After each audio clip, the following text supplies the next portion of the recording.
New York Nights is a song called soulful ballad. That's the so-called genre. It's basically a relaxed sort of the crotchet with a dot, which means crotchet, a dot which is the equivalent of 3 quavers or eighth notes. And so 3 plus 3 plus 3 plus 3 equals 12, 12, 8.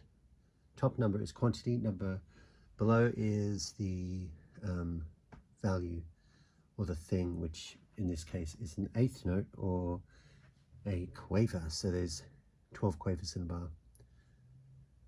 And we carry on with this A section with 12 hats, and on the first you got a bass, on the fourth you got a click acrostic snare, which you'll see in the demonstration, and a bass on the sixth, and then on the seventh. So I count this in 2 groups of sixes: 1, 2, 3, 4, 5, 6, 2, 3, 4, 5, 6. There's numerous ways you could do it. Nothing is right, nothing is wrong. It's just however you want to count this out. Counting up to 12 is a big mouthful. I can barely do it myself. The 2 above it means the second bar, that you repeat that. So this divisional consign means repeat that once more for the 3rd time, 4th, 5th, 6th. And then here where it says 1, you just go through and you pretty much only do what's in the 1 bracket. So from here to here, these 2 bars, bass, bass, hat with the head of the snare or the skin of the snare, and you got 5 of them. 6, 1, 2, 3, 4, 5, 6, and back to the dots. Dots there means that you repeat everything within the dots.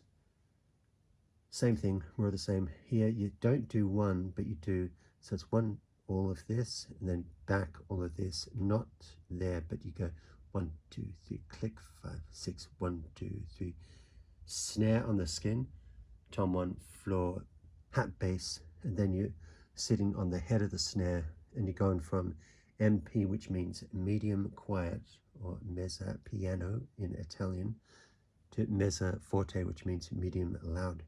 So you're going up a notch in tempo range, and then you repeat this bar, which we've essentially done here, except we're just hitting the head of the snare for the 2nd, 3rd, 4th, and then this we do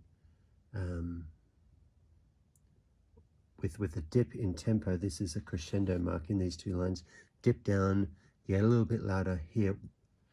Bass, tom 1, snare and bass. Tom 1 and snare, again for 4 strokes. And then you got snare and tom 2, or mid-tom, for 2 strokes. And then you got snare, floor, bass, all big and strong. And then you got a drag here, da di floor, da snare, 1, floor, and it's the same fill as that, except you got the drag before it.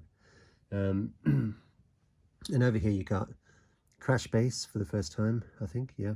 And in the top line, we have a right cymbal. So we're into the big right cymbal on the right of the drum kit, and you just move that through with the left foot on the 4. 1, 2, 3, 4 with the left foot, bass, bass, 2, 3, left foot, hat, 6. And then the same here on when you say 1, 2, 3, 4, 5, 6. It's a little bit of an improvisation. You may ad-lib a little bit, a few extra bass drums, nothing too messy or heavy. 1, 2, 3, 4, 5, 6, 1, 2, 3, 4, and you add something there, whether it's a crash or a crash snare, and you just kind of come back here and build it a little bit. So this bar you essentially repeat again here, except emphasize the 4, 5, 6, 1, 2, 3, 4, 5, 6, 2, 3, 4, 5, 6, again. Now, in all honesty, this part is probably the most tricky because it requires you to listen to the music and have good timing, but it's crash and then just let it ring out. So the semi-breve, which is the circle that has no stick attached to it with a dot, equals, you would have guessed it, 12 quavers or eighth notes. So you just hold it for a big crash and then it dips down. crash, 2, 3, 4, 5, 6, crash, and crash, then the last crash. And you can kind of just sort of hit your hats or your crash bases or your ride cymbals, and you can even peter out with some buzz rolls at the end, and that'd be sufficient.